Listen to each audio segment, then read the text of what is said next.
रामकृष्ण हरी मंडळी, आज आपण बनवूया शेपूची भाजी।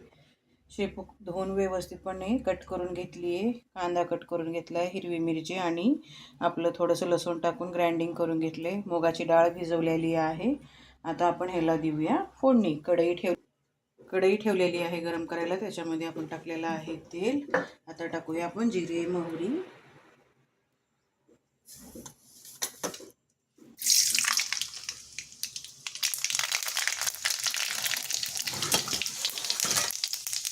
आता टाकूया कांदा।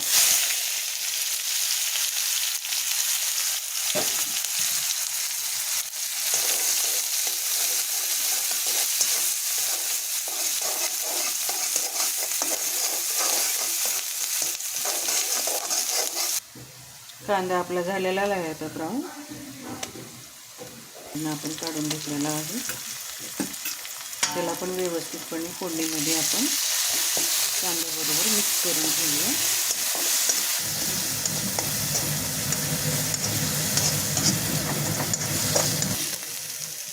तिखट आपलं मिक्स करून झालेलं आहे त्याच्यामध्ये। आता आपण टाकूया थोडीशी हळद आणि शेपूची भाजी टाकूया त्याच्यामध्ये। मला पण व्यवस्थित हे करून घेतलेलं आहे। आता टाकूया शेपूची भाजी।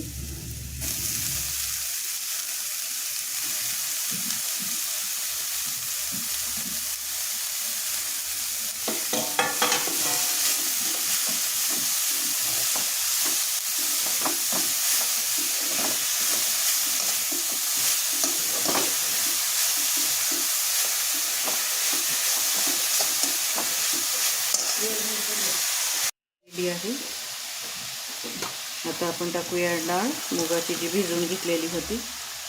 आपल्याला जे डाळी टाकायचे आपण ह्याच्यामध्ये टाकू शकतो, जसं की आपण तूर डाळ झालं, हरभरा डाळ झालं, मसुराची डाळ झालं, मटकीची डाळ झालं, मुगाची डाळ झालं, आपल्या आवडीप्रमाणे जे असं टाकायचे ते टाकू शकतो आपण ह्याच्यामध्ये।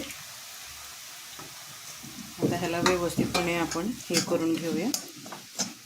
शेवटमध्ये मीठ टाकायचं ह्याच्यामध्ये, की जेणेकरून जे पालेभाज्या असते ते आपल्याला त्याचा अंदाज कळतो की किती मीठ लागतं। जास्त मीठ पडल्यानंतर तो खारट लागते भाजी, त्याच्यामुळं आपण आता ह्याच्यामध्ये शेवटमध्येच मीठ टाकायचं। ह्याच्यामध्ये मीठ टाकून एक 20 मिनटं कमी गॅसवरती झाकून ठेवायचं। शेवटला टाकूया आपण मीठ। आता थोडंसं मीठ टाकून घेऊ आणि आता ह्याला व्यवस्थितपणे 20 मिनटं झाकून ठेवूया।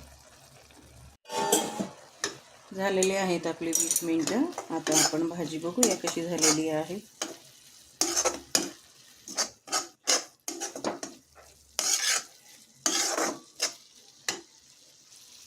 लाईक, शेअर आणि सबस्क्राईब करा मंडळी। Okay, thank you.